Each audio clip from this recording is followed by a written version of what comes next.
ఈ వీడియోలో మనం 45, 45, 90 త్రిభుజం గురించి నేర్చుకుందాం. దీన్నే మనం 45, 45, 90 రైట్ యాంగిల్ ట్రయాంగిల్ లంబకోణ త్రిభుజము అనవచ్చు. ఎందుకంటే త్రిభుజంలో ఏదైనా ఒక కోణం 90 డిగ్రీలు ఉంటే దాన్ని మనం లంబకోణ త్రిభుజము అంటాము.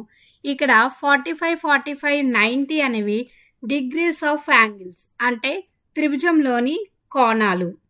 అయితే ఈ 45, 45, 90 అనేది ఒక ప్రత్యేకమైన త్రిభుజం. అది ఎందుకో ఇప్పుడు చూద్దాం. ఇప్పుడు ఒక త్రిభుజం తీసుకుంటే దీన్ని మనం భూమి బేస్ అంటాము. ఇక్కడ ఉన్నాయి చూడండి కోణాలు, వీటిని మనం భూకోణాలు అంటాము. ఒక త్రిభుజంలో భూకోణాలు సమానమైతే ఆ కోణాలకు ఎదురుగా ఉన్న భుజాలు సమానం అవుతాయి. ఆ త్రిభుజాన్నే మనము సమద్విబాహు త్రిభుజము అంటాము. ఇక్కడ మనకు 45, 45, 90 త్రిభుజంలో రెండు కోణాలు సమానము. ఇవే మనకు భూకోణాలు. ఇప్పుడు వాటికి ఎదురుగా ఉన్న భుజాలు సమానం అవుతున్నాయి. ఇది ఇప్పుడు సమద్విబాహు త్రిభుజం అవుతుంది. ఈ సమద్విబాహు త్రిభుజాన్ని దిశను లేదా డైరెక్షన్ను మార్చి ఈ విధంగా తీసుకున్నప్పటికీ మనకు కోణాలు సమానం కాబట్టి వాటికి ఎదురుగా ఉన్న భుజాలు సమానం అవుతాయి. ఎటువంటి మార్పు చేంజ్ ఉండదు. కాబట్టి ఇది ఒక లంబకోణ సమద్విబాహు త్రిభుజం అవుతుంది. అంటే రైట్ ఐసోసెలస్ ట్రయాంగిల్. మరియు ఒక త్రిభుజంలో రెండు కోణాలు సమానం అయితే దానికి ఎదురుగా ఉన్న భుజాలు సమానం అవుతాయి. ఇప్పుడు ఒక త్రిభుజంలోని ఒక కోణం 90 డిగ్రీలు, మిగతా రెండు కోణాలు సమానం కాబట్టి వాటిని మనం ఎక్స్ ఎక్స్ అని తీసుకుందాం. రెండు విలువలు ఎక్స్ అనుకుందాం. ఇప్పుడు మనకేం తెలుసు, త్రిభుజంలోని కోణాల మొత్తం 180 డిగ్రీలు అని మనకు తెలుసు. కాబట్టి దీన్నే మనం ఈ విధంగా రాయవచ్చు. X plus 90 is equals to 180. కాబట్టి 2x plus 90 is equals to 180 అవుతుంది. 2x is equals to 90, x is equals to 45 degrees. అంటే మనకు ఒక్క కోణం 90 డిగ్రీలు అయినప్పుడు మిగిలిన రెండు కోణాలు సమానం కాబట్టి ఒక్కొక్క కోణం 45 డిగ్రీస్ అవుతాయి.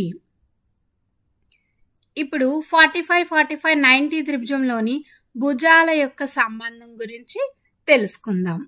ఇప్పుడు ఈ త్రిభుజంలో లంబకోణానికి ఎదురుగా ఉన్న భుజం మనకు పొడవుగా ఉంటుంది. దాన్నే మనం కర్ణము అంటాము. మిగిలిన రెండు కోణాలు 45, 45 డిగ్రీస్. రెండు భుజాలు ఏ మరియు బి. ఇప్పుడు మనకు కర్ణం విలువ తెలుసుకోవడానికి మనము పైథాగరస్ సిద్ధాంతాన్ని ఉపయోగించి మనం కర్ణం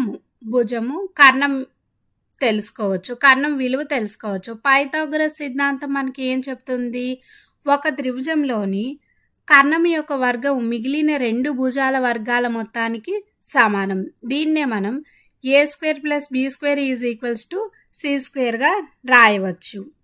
ఇప్పుడు మనకేం తెలుసు, రెండు కోణాలు సమానం కాబట్టి వాటికి ఎదురుగా ఉన్న భుజాలు సమానం అవుతాయి. అంటే రెండు కోణాలు 45, 45 సమానం కాబట్టి a is equals to b అవుతుంది.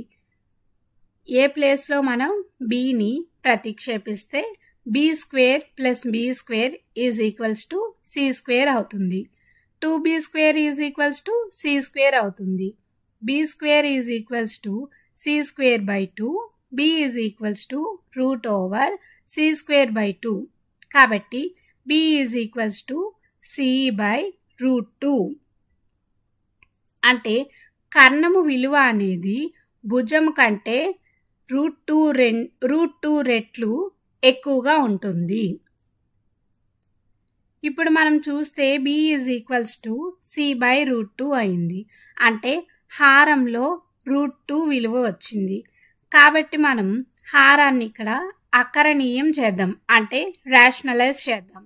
రేషనలైజ్ చేయడం అంటే లవాన్ని మరియు హారాన్ని ఒకే సంఖ్యతో గుణిద్దాం.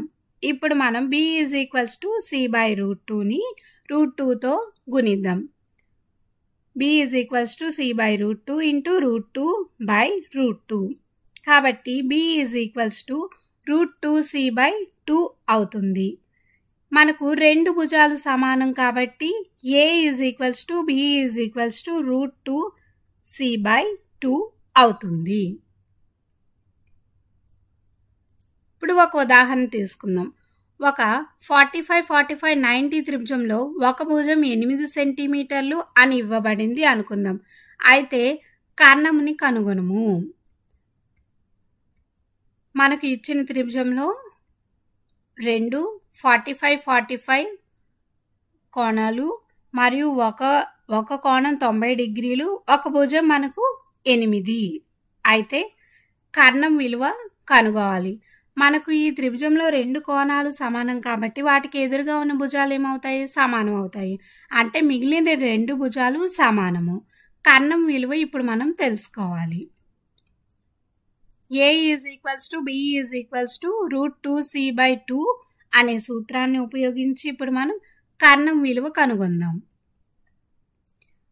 మనకు ఏ విలువ 8 సెంటీమీటర్లు ఇచ్చారు కాబట్టి 8 ఈజ్ ఈక్వల్స్ టు √2c/2. ఇప్పుడు ఇరువైపులా 2/√2తో గుణిస్తే 8 into 2/√2 is equals to √2c/2 into 2/√2 అవుతుంది. 2 క్యాన్సిల్ అవుతాయి.